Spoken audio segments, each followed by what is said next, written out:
stolen turnabout, holy, doesn't get a bad rap, but honestly, it wasn't that bad. The stolen turnabout follows famous thief Ron DeLite and ace detective Luke Atney with the case following the Korean village urn as it has been stolen. This is where the identity of Mask the Mask comes into play, with Ron adamant that he's the thief, but his wife Desiree and Phoenix convinced otherwise. This then develops into a murder case where the implication of Ron not being the thief is that he was at the scene of a murder, with Phoenix, like he does, seeing this new case through. Ron DeLite and Luke Atney are horrifically annoying, and much like Turnabout Big Top, this gives the case a bit of a bad rap. However, besides them two, the cast in this case is fantastic. Starting with Ron, he is shown as shy and if anything reminds me a little of the Cartman Anxiety episode with him randomly yelling for no reason. Listen up, people! I have anxiety!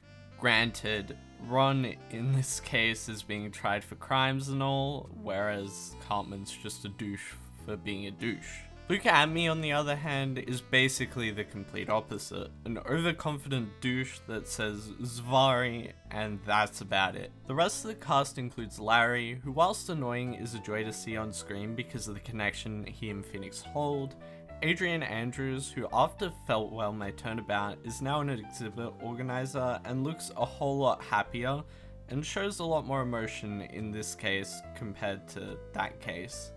And the victim Kane Bullard, who isn't known as the nicest guy and also runs a security company, with there also being hints of old bag working at that security company. Lastly is the new prosecutor, Godot.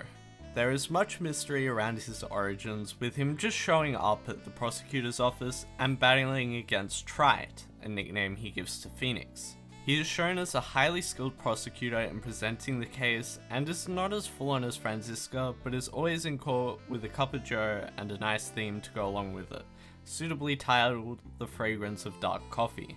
The case takes place in a few different locations, mostly due to the multiple sentences of larceny and murder, and seeing as they're at different locales. The first is the fancy floors of Woodley Taylor, where they are presenting the Korean exhibit. The above ground looks amazing with the displays, but too bad the most we do here is talk idly with Miss Andrews and Lady Gumshoe.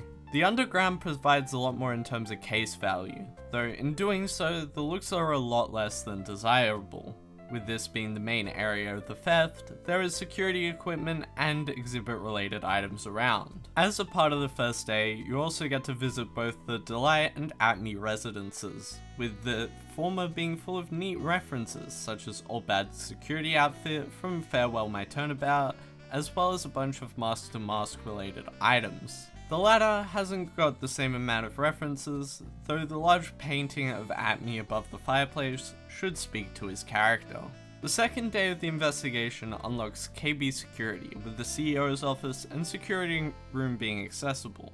The office is where the murder was committed, with a safe and plenty of documents around as evidence to interact with. The office, by comparison, just has Larry and what looks like a note from Old Bag saying she's on leave.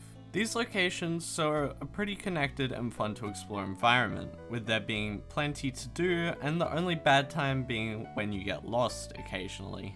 Courtroom wise, I like the idea of the lesser trial before the larger trial, but I can't help but feel like if the larger trial, in this case the murder trial, was spread across more days, it would have added some effect. Other than that, I really do like the courtroom gameplay, and Godot's cryptic messages, bitter coffee, and sweet music make it oh so much more enjoyable.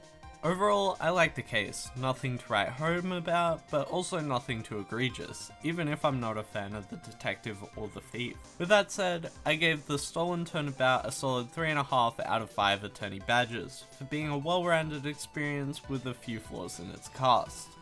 So, well, another month gone, another case down. If you're still watching, I'd like to know what next. I sort of have 3 options after the next few months of playing the trilogy.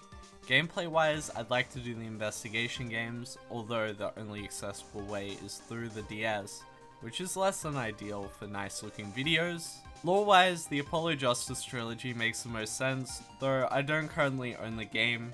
And then lastly is the Great Ace Attorney, which I have and would look nice, although logically it makes the least sense. So let me know which one you'd like to see. Along with that are the like and sub buttons if you enjoyed. And my other socials are in the comments if you'd like to check those out as well. And as always, thank you all for watching, and I'll see you all next time. Bye!